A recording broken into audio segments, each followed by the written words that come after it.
Нема да давам никакви совети на ниту една партија за тоа како да продолжат понатаму, но сите треба да знаат дека имаат одговорност за одлуките што ќе ги донесат. Колку порано се формира владата, толку подобро, изјави еврокомесарот Јоханес Хан по средбите во Скопје.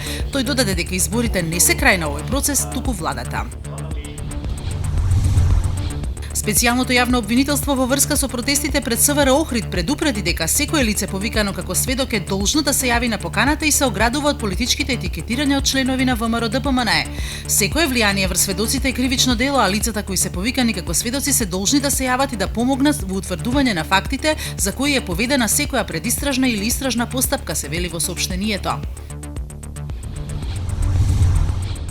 Романскиот министер за правда Флоријан Јордаке денеска поднесе оставка поради спорната владина уредба за декриминализација која е повлечена по повеќедневните масовни протести и осудата од меѓународната заедница. Владата која вчера го преживеа гласањето за доверба во парламентот ја повлече уредбата, но сега планира да ја спроведе во вид на закон.